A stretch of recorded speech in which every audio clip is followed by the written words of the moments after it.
Good morning, good afternoon, good evening, and welcome to this webinar, which is organized by HESI's UVCB committee. I'm Sandrine Deglin, and I'm a Senior Scientific Program Manager at HESI.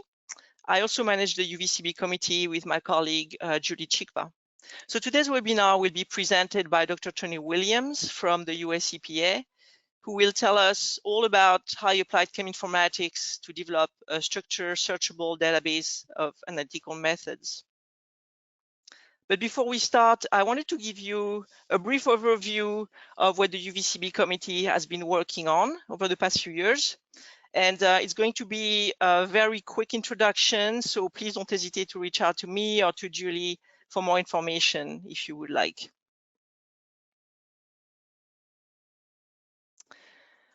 So UVCBs are substances of unknown or variable composition, complex reaction products, and biological materials.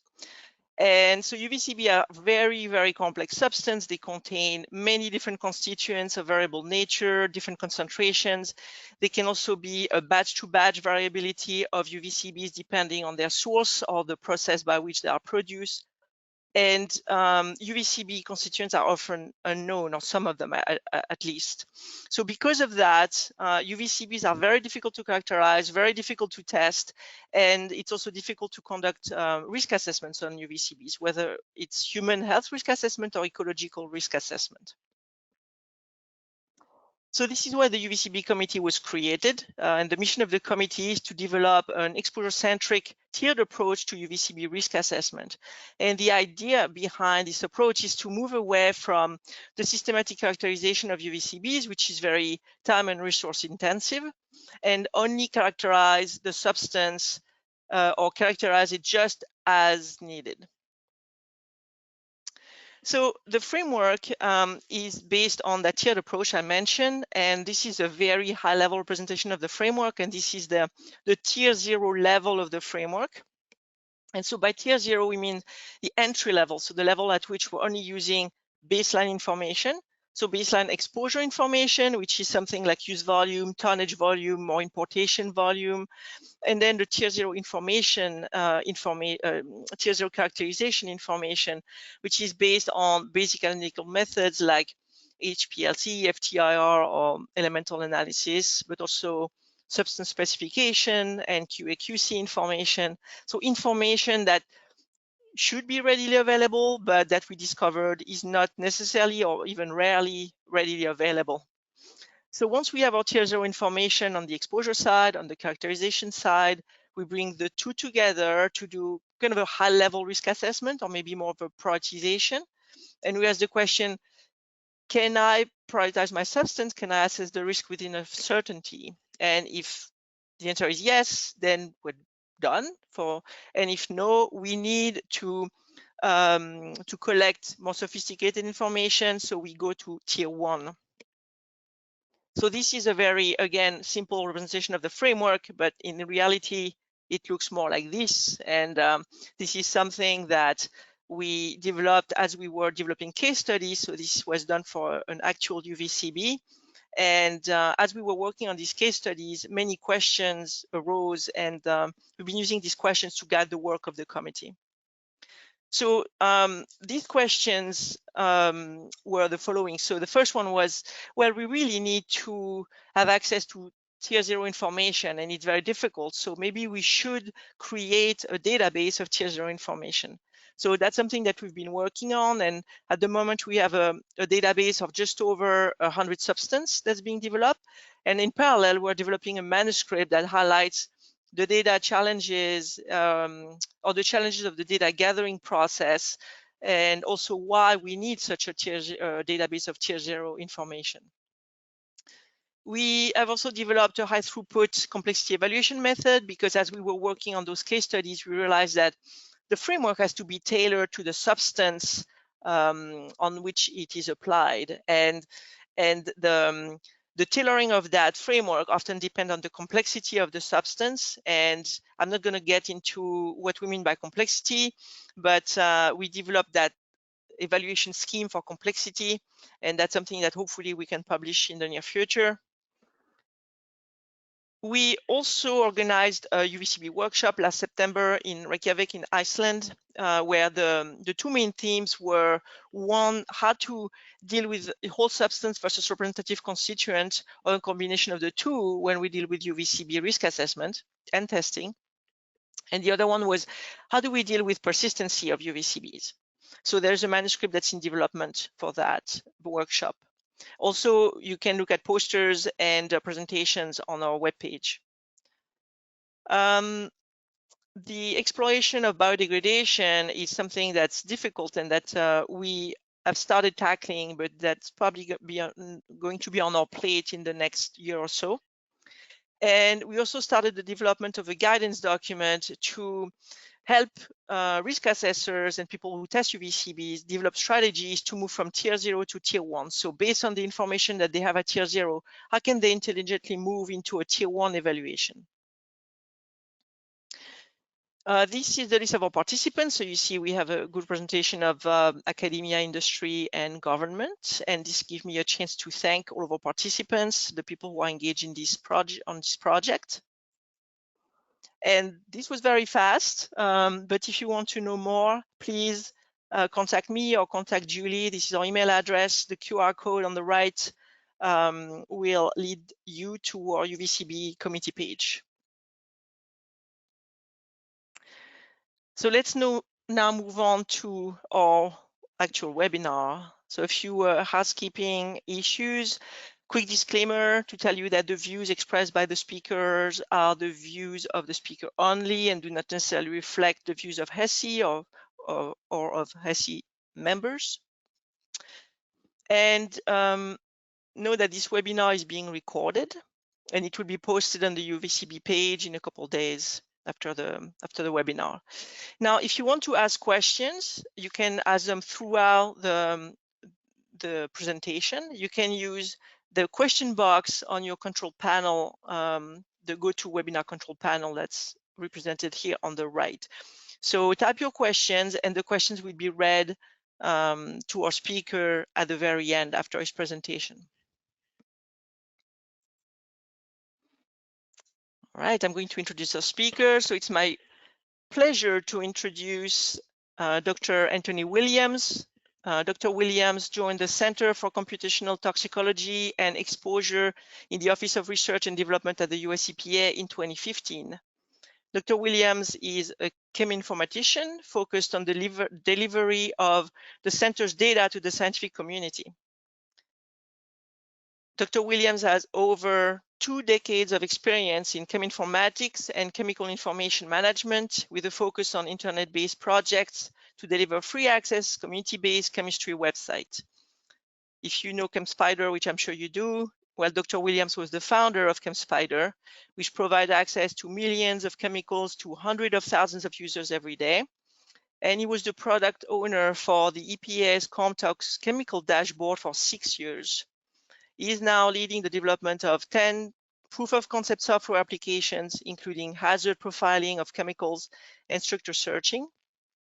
And I will also add that Tony is an active member of the UVCB committee, and it's been a real pleasure to work with him on this project. So with that, I'm going to give the floor to Dr. Williams. Thank you. If I can do that, yeah. Hello to everybody, wherever you are in the world. I am presently sitting in a hotel in Arlington, Virginia. I'm at a conference across the road, but I stepped out to do this. And what I'm going to do is take the risk of giving a live demo rather than PowerPoint slides. I find this a lot more fun for myself, and assuming technology works, then everything should be fine. So we can see your screen right now. Okay. And I'm switching, and you should be able to see the CompTox Chemicals dashboard, Sandrine, yeah? Yes. Okay, all right, thank you. All right, so what I want to do here is, first of all, tell you the basis of all of the chemistry that we deal with before I move on to how we're layering methods on top of this. The overarching goal of the project that I'm going to discuss is called AMOS. This is this application. This is where we will end up. And this is the Analytical Methods and Open Spectral Database. We do a lot of non-targeted analysis here at the center. Lots of people doing mass spectrometry. We are trying to identify chemicals. We also do a lot of in vitro screening, bioactivity analyses, etc. ToxCast Tox21 project, and we need to be able to develop analytical techniques, methods that will allow us to detect chemicals in certain matrices. So this application that I will get to is presently one of the proof of concept applications I'm working on with the team. It is not yet publicly available, but we are aiming to release it in 2024. But it sits on top of chemistry data. So before we build a database of methods, we have to make sure that we can sit on top of the relevant chemistry data. So this is the Comtox Chemicals dashboard. This has been online since 2016. At present, this is 1.2 million chemicals. It is searchable by structure, substructure. Here's an example of the type of information that we can get for a chemical such as atrazine. So here you can see the chemical structure, the CAS number, the name, formula, mass, etc., all bundled right here into this single screen. And this is coming from our underpinning chemistry database called DSS Tox. DSS Tox has been around for over 20 years. We have daily curation going on. People are adding new chemicals, expanding the scope of what's in the database, including mappings between the chemical and, for example, related substances. So on the left-hand panel here, we can navigate to related information. So we can see here, for example, transformation products, transformation parents, the fact that a chemical is a member of a particular multi-component system.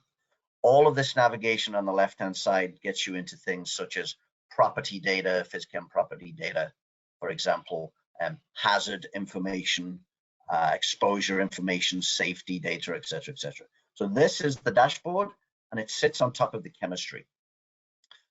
From those data, we have been building other applications. This is also publicly available to you. What I want to do is show that I have loaded a set of chemicals here, pasted a list of CAS numbers, pasted a list of names, and what I want to do is profile the toxicity, each chemical prioritized, displayed, profiled against others. So what we have here is a set of chemicals, and I want to do a basic sort to look at the high aquatic toxicity. And underneath here, we have all of the data coming from up to 40 public databases. Every single one of these cells is giving you information. This is a proof of concept application built on the same data that we have underneath the dashboard, but changed into a separate visualization that makes it more amenable to interrogation and manipulation of the data. There are a series of modules under here. There's 7 in total: structure searching, standardization, batch prediction, etc. So we build proof of concepts of this nature. Now I'm going to switch over to AMOS, also a proof of concept. While these are publicly available, this one is not yet publicly available, but this is where we want to end up talking about methods.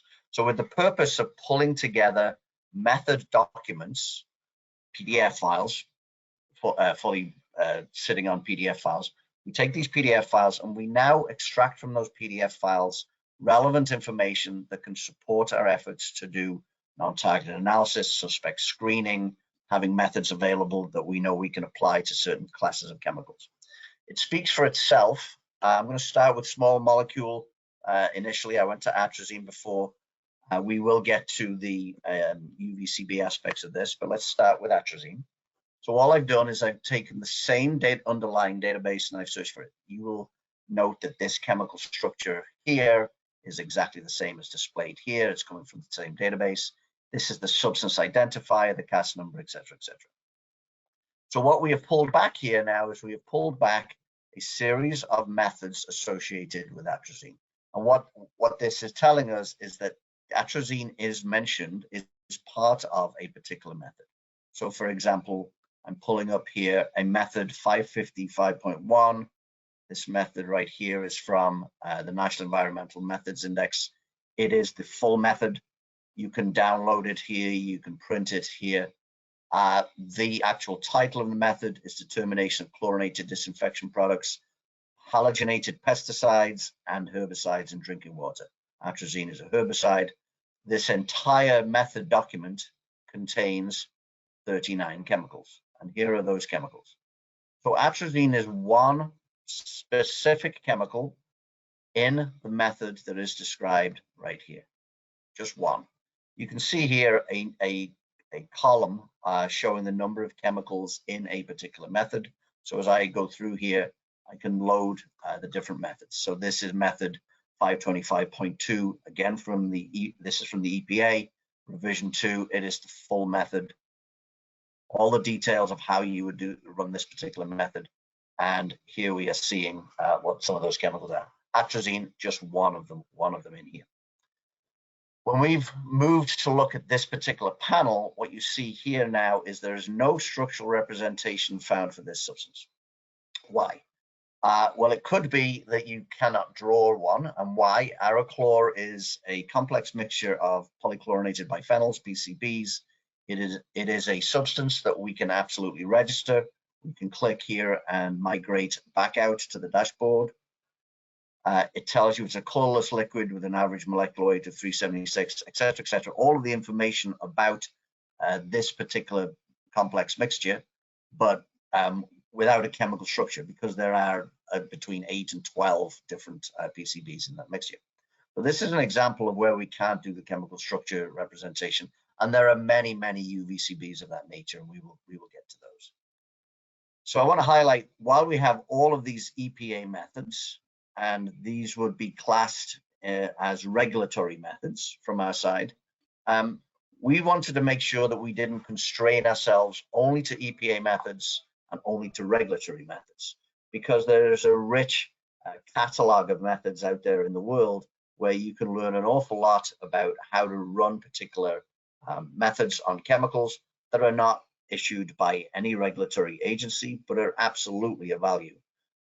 Things move very, very quickly in the field of where we need to detect specific chemicals. I will give you the example of 6-ppd quinone, which is a degradant from the 6-ppd that comes from tires. That chemical sloughs out in tire wear particles. It produces a quinone, and it's highly toxic to fish. We don't yet have a regulatory method. We have a lot of concerns about the chemical. We are directly engaged in research projects about 6-ppd quinone, but we don't have that method. Meanwhile, the world is moving ahead. They are generating methods, so we should have those methods included. And those would come from companies such as Agilent. So here's an example of where we are loading technical notes directly from Agilent. And there are many of those.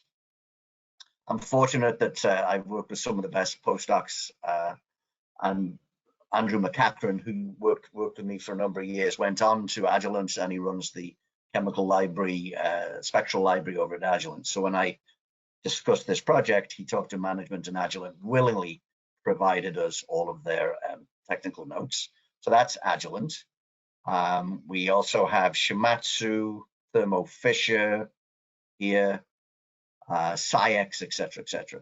So I'm scrolling down. Now I'm showing you regulatory methods from EPA.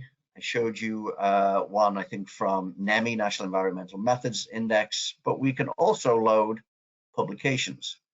Some of these publications are open and available, and some of them are not. However, what we do is we take advantage of the fact that there is a PubMed ID. So when these journal articles are indexed into PubMed, here it is. This says, this is the title, an advanced LCMS protocol, pharmaceuticals and PCPs, personal care products. It has the abstract, it has the authors, etc., etc. Those are all available on the PubMed API. So what we can do is we actually download the article itself into our database. One of our curators goes through the actual article, extracts all of the chemicals. If there are new chemicals that we don't yet have in our chemical registration database, in DSS Tox. We will register those chemicals to make sure that we have complete coverage for the article. So these are the 34 chemicals associated with this particular article. Likely we had them all, but if we didn't, we would add them. But because we've downloaded the article does not mean that we can then give it to you for free, because it is not an open access article. But what we can do is we can register the PubMed ID in our database, and then we run a job that simply scrapes the title, the author, and the abstract, hits the API on PubMed, and it loads this information directly. We link it directly to the PubMed ID page and to the article itself so that you can get access to it. But we've done the heavy lifting of pulling out the chemistry and mapping it directly into this particular record. And there are many journal articles in here, many hundreds of them. We're at 4,000 methods in total. This is an open access article right here. In this case, we can load it. The permissions around the article allow us to do this work and to hand it out to you. So here's the challenging work that we have to do. We have to pull these compound names. We have to pull CAS numbers. Commonly, the names can be slightly distorted, misspelled. CAS numbers can be in error. People don't realize that they can use the last digit in a CAS number as a checksum for the first two blocks. So we find errors absolutely everywhere, and we have to clean them up. We have to pull all of these chemicals directly. I mentioned Agilent. I showed you Thermo. Shimatsu have also handed us many hundreds of their technical notes, etc., etc. So this is atrazine, and I called this application AMOS, Analytical Methods and Open Spectra. So this is the method itself, but here are the spectra. So we are pulling spectra from public databases. We are integrating them into the system. These are live spectra. We're building the spectral database for the purpose of doing searching directly against the data. So we have 210,000 spectra at this point. And while we have shown inside the application here a single path to doing a spectral search, where we say what the methodology is, we input the neutral mass that was detected in the spectrum, and we can use the MZ data right here to do a search. When we do that search, it will bring us back a hit list of that spectrum against our 210,000 spectra. Actually, we added 19,500 last night from a recent mass bank deposition. So this is growing every single week. We are adding more data. We add about up to 20 methods a day at times. So this is a spectrum search. This of course is not how we ultimately intend to use this spectrum search. We are building an application programming interface and API against the data. This is going to be made available to our other project, the non-target analysis web application, where we will be taking data directly off an instrument, and we will be able to take hundreds of spectra in parallel, hit this API, and do identification of chemicals based on spectral searching of experimental spectra. We've also got predicted mass spectra, positive ion, negative ion, 10, 20, 40 electron volts, and EI, so 7 spectra per chemical. We've generated that using algorithms. So we are combined searching experimental and predicted, as well as data in the dashboard to do identification. So that is work also going on internally. So I showed you atrazine. Let's go and think of something that may be of more concern nowadays than atrazine. And of course, there is an entire planetary discussion at this point regarding PFAS and other PFAS chemicals. So when I searched PFAS, most people imagine perfluorooctane sulfonic acid. So this is PFAS, this is the neutral chemical. However, the community in the methods, in documents, in publications, and on posters last night in the conference I'm in Arlington, mix and match names and CAS numbers and identifiers regularly. So PFAS can also be the perfluorooctane sulfonate. The only distinction between these two is really the protonation state of the sulfonic acid group. But people use this term interchangeably. That is definitely true across the PFAS field. It is also true across many other pharmaceuticals and pesticides. So what I want to do, we've literally said, look, there are 2 hits on PFAS. I'm going to choose the acid and how many methods. Atrazine's been around for years, right? It's been a concern. There's been pesticide residue analyses for years, but PFAS is pretty new and novel, but it's so fast moving. So we have to pull these data on a regular basis. Just this week, in fact, two nights ago, I pulled an article regarding PFAS in essentially Ziploc bags from multiple vendors. My recollection is there were 12 different brands of Ziploc bags, and PFAS were detected in 12 of them. It's everywhere, right? So we are pulling these documents, these methods. This is a USPA method. This is a standard reference material directly from NIST that is also referring to PFAS. This is an article, also not open access, as I've already explained, and on and on and on. So we have over 114 methods for PFAS directly in here. Now, there are other regulatory bodies and standardized methods that are being developed in the world from groups such as ISO and from ASTM. These are purchasable methods. They are incredibly highly validated. You have to buy them. But if you didn't know they existed, if you came to this site and you never found out about ASTM methods and ISO methods, that would be a mistake on our part. So what we have done here also is we have pointed you directly to the fact that this is the title of the method. There is the link. And if I click on that particular link and open it in a new tab, it navigates me directly to the ISO website. We know what the mapping directly is for this particular method, and it takes you into that method. And then you can buy it. That's on you, not on us. We can't give away somebody else's methods.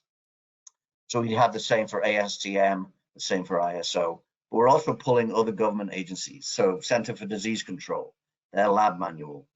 There's their lab procedure manual looking at these PFAS chemicals in serum right here, the matrix information, and on and on and on. We have the spectra, but we've also been adding something else called fact sheets, because one of the issues that we have, of course, is the contamination of PFAS in water. And if you detected PFAS, in this case, PFAS directly in water, what would be your treatment process? So we are loading other EPA documents directly in here, giving you access to all of the work that we are doing in this particular field. And here is a CDC fact sheet. So I've only shown you two chemicals, and it's better now to pivot to the overall database and show you what the actual method collection encompasses. So I mentioned we're pulling about 20 methods a day. These can be regulatory methods, they can be publications, they can be technical notes from the vendors, et cetera, and we're crossing the gambit at this point of what these documents can be. And now I've landed at this particular page, I want to look for something more relatable maybe to the oil industry. So let's go look at naphthenic acids. So I am filtering in this particular field, I'm filtering the entire table of information down here. Any field that is populated with the term naphthenic is visible to me. I can find a particular article. Let's look at the latest 2023 article. I load it. This is analysis of naphthenic acids in produced water. Produced water is also water related to hydraulic fracturing. Also of interest to the agency, of course, and across the world. So here is the research article, Separation Science, Analysis of Naphthenic Acids. You can see we are pulling the authors, so that if you are an author and there are methods in here with your name, you would simply type in your name and you would find all of your methods. Limit of detection and what the synopsis is. And then I'm interested to see whether the chemicals that we have extracted on the right match the chemicals on the left. So here we see the chemicals right here, benzoic acid, naphthoic acid, decanoic. So what we have are all of those chemicals extracted here. Now I highlighted that I can navigate from here out to the dashboard itself. In this case, what I want to do is I want to grab this set of chemicals. So I'm going to download this table of chemicals, and you can see that it gets named as the name of the actual individual article.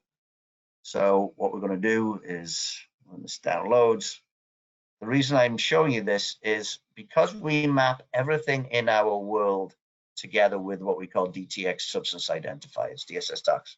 What we have here are the DTX SIDs, the CAS numbers, and the names. By having this, we now have access to everything else that we can do with our dashboards. So I'm going to take this set of chemicals. Oops, I missed it. This set of chemicals, and I'm going to navigate over to the dashboard to show you that you can harvest all the information that you would want. So I'm now going to go to the batch search. I'm going to put in those DSS tox identifiers. I'm going to display them. There's the chemicals.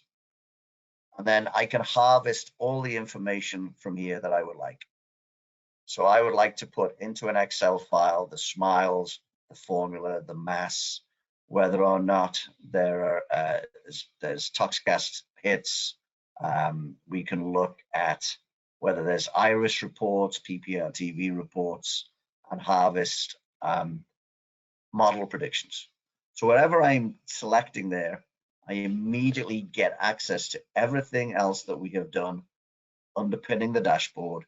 We're coming from the methods database directly over to load those data. So it is a way to navigate directly between our applications. It's simply grab the chemicals of interest, and there are all of the data. So there is an IRIS link directly. If I click that link, it goes right into the IRIS report for benzoic acid, and here are all of the predictions that we have available, et cetera, et cetera. So easy navigating between. If I wanted to profile for my chemicals in produced water, I now want to profile that particular set of chemicals. I'm going to download. I'm going to clear this report. I'm going to search for that list of DTX SIDs, that same set of chemicals, and now I want to profile the hazard data.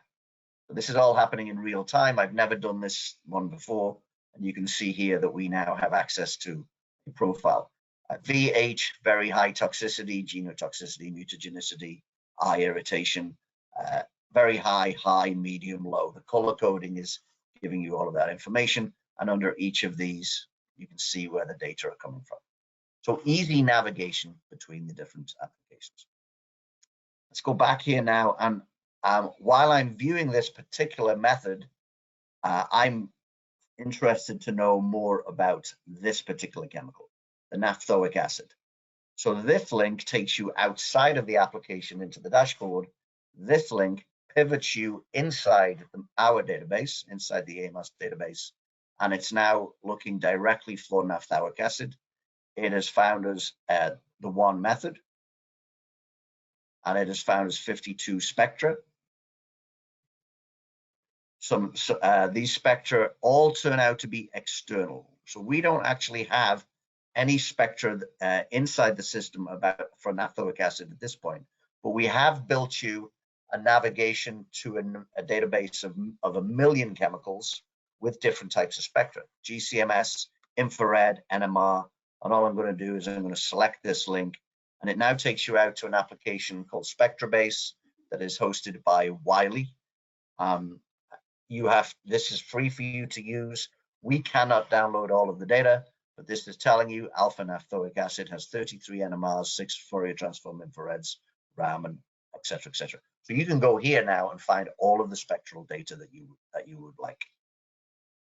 So that's coming in and pivoting into other members of a particular family. So this is filtering on naphthenic acids. I'm going to reset the filters, clear this out, and then what I want to do now is look at families of chemicals.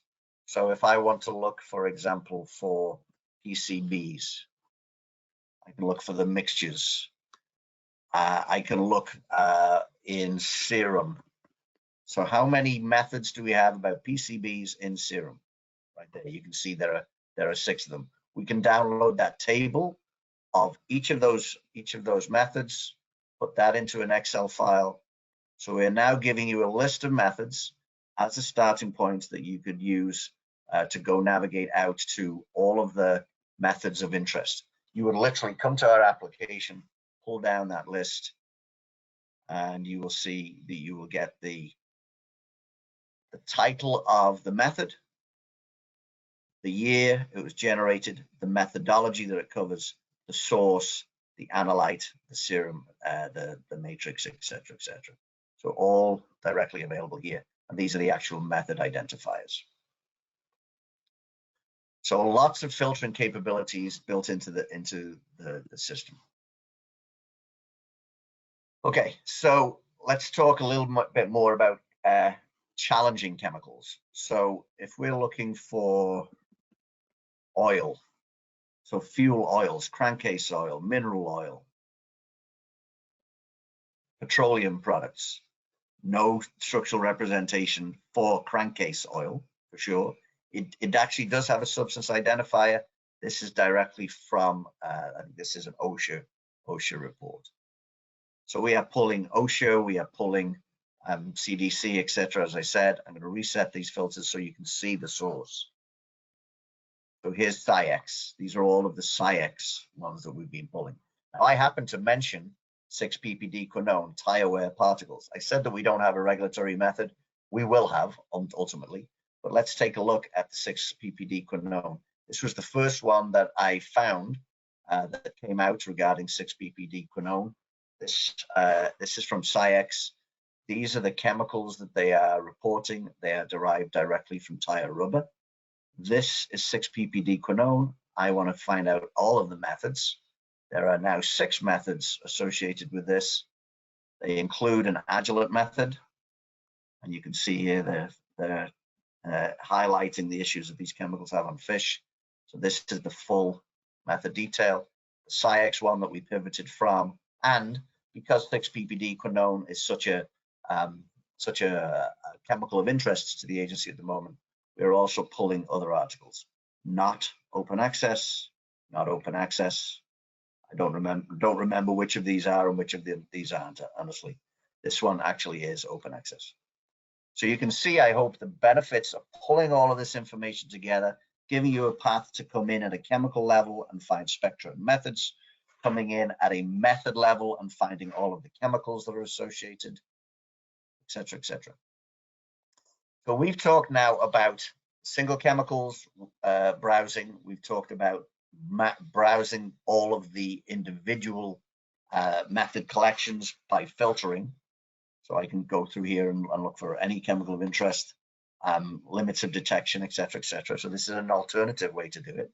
But what about if I had that same set of chemicals that I pulled before? These are all of the chemicals we highlighted in one naphthenic acid method. And I want to find all methods and all spectra. Can't do that. Well, you could do that one at a time. You don't want to. I'm going to exclude the spectra-based links and I'm going to search. So I'm now looking for all spectra and all methods associated with 8 chemicals. You will see that our entire navigation for chemical substances is around our identifiers. Doing it around CAS numbers and names, when you see confusions in naming, nomenclature, etc., very challenging. So we do all of that registration on our side. Here we see that there are, we have all of the chemicals, of course, because they're all mapped. We have 50 records for pentadecanoic acid, 176 for benzoic, 65 for decanoic, and here are the details. These are actually spectral links, so you can go take a look in different databases. This is GNPS running out of UCSD in California. This is UC Davis, Mass Bank of North America. This is a method from the Center for Disease Control. We're now in Excel, so all of the standard functionality that you're used to in Excel can be dealt with. I'm going to switch off spectra. We have a grand total of 61 methods and fact sheets. for those chemicals, you know what the chemicals are. So that's a batch search approach. So that everything is good if you know what the substance is, and if we have a method, and if we have spectra. What about those cases where we don't have methods for a particular chemical? And I happen to know that one of those chemicals that we don't have a method for is lysergic acid. Oops. So if I search for lysergic acid, it tells me there's one result, there's no methods, there's no fact sheet, there's one link. It's an NMR spectrum only of lysergic acid. So this link directly out to SpectraBase. So that's it. But I have been asked to develop a method around lysergic acid. So what would you do? Many people start with the usual Google search, analytical methods, lysergic acid. That can be a long process if you're trying to hunt that way. So we believe that what we can do is take advantage of the fact that we understand chemistry and cheminformatics. We can come and we can search lysergic acid right here. And now, because we have 1.2 million chemicals in our database, everything mapped together, because we can use similarity searches to find chemicals that are similar to lysergic acid, here's the top 48 chemicals above, here's 48 chemicals above a threshold Tanimoto search of 0.8. So we now have a set of chemicals, right? So we can do similarity searches. So why not consider looking for lysergic acid based on similarity? So that's this particular search. Single chemicals, CAS numbers, names, entry keys, etc. Batch search, method browsing, and now similarity. So what I want to do is search for lysergic acid. Well, first of all, let me try something different just to show you what would happen if a method existed. So I'm searching for bisphenol A. You have to believe 80-05-7, that's the CAS number. You have to believe that we have something about bisphenol A in our methods database, as well as lots of chemicals that are like bisphenol A. So this is what it's done is it's taken BPA, it's done a similarity search, it's found a set of chemicals, and it's got those mappings now directly against all of the methods that we have. So there are 304 substances found in 463 methods that are either BPA itself or very similar chemicals. So there are two tables below. One lists all methods containing the substances, while the other one lists the actual substances. So what we have here is a method that contains the chemicals, which includes chemicals that are similar. So the ones highlighted in the blue. So these are actual chemicals that are known to be similar. But that's where we know that BPA actually exists. Right there. So what we want to do is we want to actually look for chemicals where there are no methods. And lysergic acid is the example that I was going to use. So now we know it's not going to come back with any methods that match perfectly, no 1.00 methods. It's now doing the same thing. It's searching and it's finding methods with a similarity 0.85 for a method regarding multi-mycotoxin determination. It's got many methods where it is identifying these similarities. And if I scroll through here, it will find me the chemical that it believes to be most similar to lysergic acid based on a Tanimoto search. And now we have the ability to search for methods in this way. As an example of how this is being used in our own laboratories, we have people who are being asked to develop methods for particular chemicals so that we can do the screening, looking for degradation in particular biofluids, for example. So we want to know how to measure the actual parent. If they're going to be degradation products, then we can start to figure out what the best method would be to use, including LCMS, positive ion, negative ion, GCMS, what column, what solvents, what gradients. All of that information is contained directly inside the methods themselves, which are available. So this was a general overview of the methods. I want you to understand that UVCBs to us are complex substances. Just as we can do this for single chemicals, things like naphthenic acids, which may be based on complex mixtures. Actually, an ideal example of that was the work that we did to pull together from Konkawa as one of the sources. Konkawa, so we have petroleum, UVCBs. So this is a very detailed report, 56 pages. Konkawa inspection of spectral data is the report, and you can see we have unique substance identifiers for particular substances, none of which have structural representations. So we can't do a structure similarity search on this particular chemical, on these chemicals, but for those, I have a feeling that in here, this 181, we do have some that have structures, but they have CAS numbers. You can see what the ranges are for these complex chemicals, all the descriptions. Those CAS numbers are of course, mapping directly into SciFinder if you need them. And here's another example of crude oil. So this is the same set of chemicals, actually a different report. So we can deal with UVCBs. They are simply substance details that we map up. We can deal with individual chemicals. We can deal with classes of chemicals. So if we're looking for PFAS in, I think, whale, I know there's one for blubber. I know there's an SRM, a standard reference material for blubber somewhere, which I was surprised to see. Can't remember. Let's see. Oh, there we go. The NIST standard reference material for organics in whale blubber. We have all of this great capability for text searching, structure searching, similarity searching, etc., etc. The spectral searching will be picked up as we roll out our web application for non-targeted analysis. I haven't been able to see any of the questions coming in.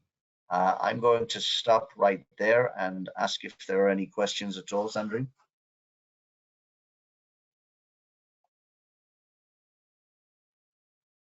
Yes, thank you so much, Tony. Yeah, that's a very, very powerful tool.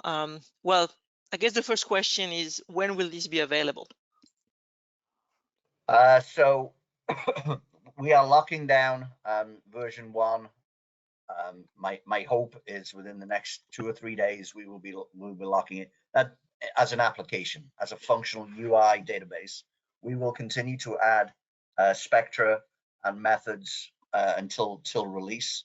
I've already started the discussions internally about getting this out, which means code scanning and a significant amount of documentation, etc., to get this out. So I'm hoping in 2024 it would be nice if we get this done by late spring, early summer, but don't hold me to it, because releasing software can be a significant challenge. We have to make sure there are no security vulnerabilities in the application.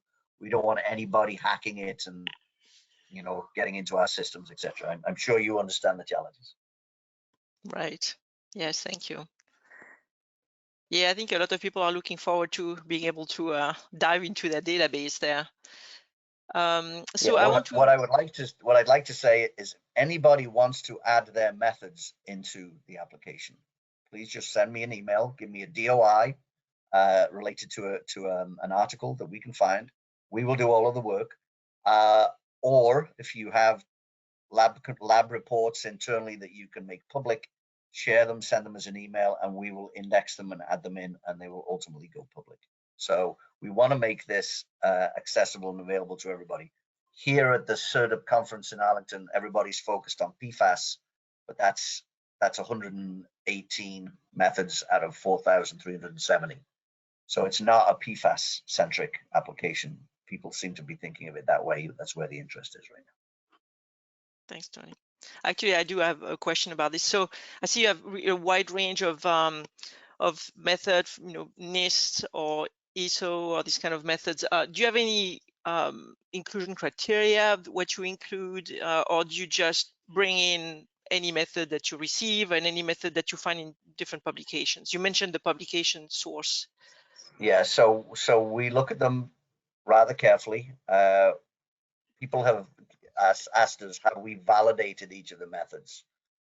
Absolutely not. There is no way that we can find a PDF file, purchase all the chemicals, run all of the complex methods. So no, we are not doing that. We are assuming the process of clearing a method, both through regulatory processes, vendor application note, that they wouldn't do nothing to destroy their own reputation. So they're going to make sure it's right for a technical note. And we trust the peer review process, and we understand peer reviewers are also not rerunning methods. They're reviewing the publication, so we can't do that. We do look to see whether or not the article, the document, is focused primarily on method details. We're not just looking for a 50-page document with a paragraph about the methods. That would flip it upside down. We're now just building Google Scholar at that point, which is not what the intention is. So we do want to make sure that what comes out of it is some novel detail regarding the obtaining data on particular classes of chemicals. I'm always looking for holes in the data. So after every presentation, I like to get people asking about his 10 chemicals I'm looking for methods for help. Honestly, at this point, commonly it's 95% we would have. The one that we don't have, if we can, we'll go off and find it and we will add it. I like to take demos like this as a way of getting input about where our gaps are. So when I last gave a demo to a subset of the UVCB group, it was petroleum oils, feedstocks. We had nothing, which is why we ended up with the Konkawa reports directly given to us, which we extracted and loaded in. So, we are quite selective. It's easy to go find 10,000 method documents. They're not all of benefit. Thank you. So there was another question for you about expanding the database. People want more. So are you intending to include GCGC or 2DGC methods in AMOS, since they will provide a significant advantage in separation power? Great question. So I will go to load the methods and I will show you LECO. And I'm trying to remember which of these will do it. So this is, so LECO have 2D GCGC instruments. And I know we have some coverage. So, oh, there we go. Honey aroma profiles with GC tough, MS. So to us, they're method documents. LECO was one of the vendors that saw what we were doing and just gave us a folder, just gave everything to us and said, yes, please add us. So we have no constraints around that. It's documents mapped to chemicals. So, by the way, when you see these gaps, process is the following. We get the method documents, we load the documents. We have either Saku, one of our curators, wonderful lady, and myself in my spare time watching videos, pull the chemistry out. And then we have somebody called Tyler Carr, and he comes along and he reads the actual document in detail. And he extracts manually the year, the analytes that are being studied. He classifies the chemicals. He figures out the matrix. You could, people say, well, why don't you just use AI to try and extract all of that? You will get AI quality if you try and extract all of that. So AI is useful for this, but we still check everything. So this means that at this point, for these, Tyler has not come along as yet and annotated. We've got 500 methods loaded and extracted that have not been annotated. So 2D GCGC, no issues. We will continue to expand. We're also being asked about NMR now. Can we add NMR methods, which we certainly can. Okay. So another question from the audience. Are you aware of any agreed infrastructure to govern the validation of non-targeted targeted methods? So I would point people, if they are not aware, to the work of the BP4NTA group. That may be easier for you to remember, BP4NTA, than the actual URL. So non-targetedanalysis.org is the URL for, I think there's a population of over 250 members at this point that are participating in setting some very significant standard approaches for how you would report non-targeted analysis. So this is the study reporting tool. You can download this as an Excel file. There's a paper published on this. There's also a planning tool in development for non-targeted analysis planning.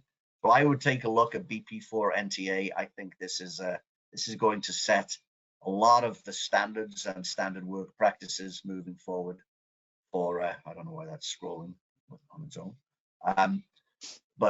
Yeah, I would look for BP4NTA for the details of the work going there, and multiple publications that are coming out. Okay. And are there extraction and sample preparation methods also included in this database? Actually, that's also a great question, because just this week we started working on some other groups that were highlighted in a meeting last week with BP4NTA. We were pointed to a new source. Some of them may have gotten loaded yesterday. We only pulled them last Friday. Yep, there we go. So these are, so this is SEM as one of the vendors. So we literally downloaded these last Friday. We pulled them out, and I don't think these are mass spec analysis per se, but they are extraction. So I think this is just extraction. But yeah, we're also adding that information, and you will find lots of details starting to show up about this. We are doing what the community is asking of us in order to make this the most valuable we can. So that's great. Thanks, Tony. Maybe one last question about UVCB. So will the database include studies that identify or attempt to identify specific components? For example, with chlorinated and bromochloroparafins, there are new articles characterizing possible structures like chain length, molecular formula, although not precisely identifying them. So we have been working on chloroparafins for a while now, and I'm thinking that I have a list here. Yeah. So this is an example of us showing lists of chloroparafins, short chain, medium chain, long chain. We are registering them. We have the DTX SIDs, we have the clusters, etc., etc. So with this, as we are made aware of the particular articles, methods, we will go and find them and add them in. So it doesn't look like we have any right now, but that's the perfect example of why I do this, because I will go find some. We will make sure that we get some in for the next time, but I am convinced we have something around paraffins. Oh, look at that, short chain chlorinated paraffins. So I looked for chloroparaffins, not chlorinated paraffins. And there we go. That is an adjuvant. Technical note. Here are the details. Here are the chemicals, etc., etc. That was nice to get caught and then get uncaught at the same time. All right. Thank you so much, Tony. So I see we're at the top of the hour. So I want to thank you again for your time. This was really an amazing presentation. So if people have questions for you, could they send them to me and I can relay them to you? That'd be okay? Absolutely. Yes, that'd be great. Thank you. Okay. And so if people have method, you said they can just send them to you directly, or is there another address, maybe an EPA address that they could send it to? Or so yeah, send them through me, and I make sure that our team gets hold of them. We put them into a centralized folder structure. They get added to our curation list, managed through a formal ticketing process. I will prioritize them based on mostly on our interests inside the agency. We'll fit them in with other things that we're doing. Great, perfect. All right. Well, thank you so much, Tony. Thanks everyone for joining. So again, the recording of this presentation will be available maybe in a couple of days on our UVCB webpage. And if you would like to send us webinar suggestions about UVCBs or testing and assessment or more, please contact me. You can just send me an email directly. And also, if you want more information about the UVCB committee, same thing, feel free to reach out. So thank you, everyone, and have a great rest of your day.